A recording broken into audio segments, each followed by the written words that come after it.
চলমান অর্থনৈতিক সংকট মোকাবেলায় দেশি বিদেশি বিনিয়োগ বাড়াতে হবে বলে জানিয়েছেন প্রধানমন্ত্রীর বেসরকারি শিল্প ও বিনিয়োগ বিষয়ক উপদেষ্টা সালমান এফ রহমান। রোববার রাজধানীর আগারগাঁওয়ে বিনিয়োগ উন্নয়ন কর্তৃপক্ষ বিডার ওয়ান স্টপ সার্ভিস বা ওএসএস অগ্রগতি ও পর্যালোচনা বিষয়ক সভায় এসব কথা বলেন তিনি। বলেন, দেশের অর্থনীতিতে যে চাপ তৈরি হয়েছে তা অভ্যন্তরীণ কারণে নয়, বেশিরভাগই আন্তর্জাতিক কারণে। ওএসএস সেবা নিয়ে বলেন, অনলাইনে সেবা পাওয়ার কথা থাকলেও এখনও অনেক ক্ষেত্রে সশরীরে উপস্থিত হতে হয়। বিডা জানায়, এখন পর্যন্ত 41টি সংস্থার সাথে সমঝোতা সই করেছে প্রতিষ্ঠানটি।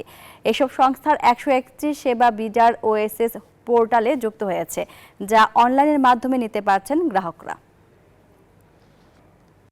গুরুত্ব জিনিস যেটা আমাদের দরকার অর্থনীতিটাকে আবার চাঙ্গা করার জন্য হলো আপনার বিনিয়োগ ছাড়া কিন্তু বিদেশি বিনিয়োগ এবং শুধু বিদেশি না, আপনার দেশি বিনিয়োগও আমাদের দরকার।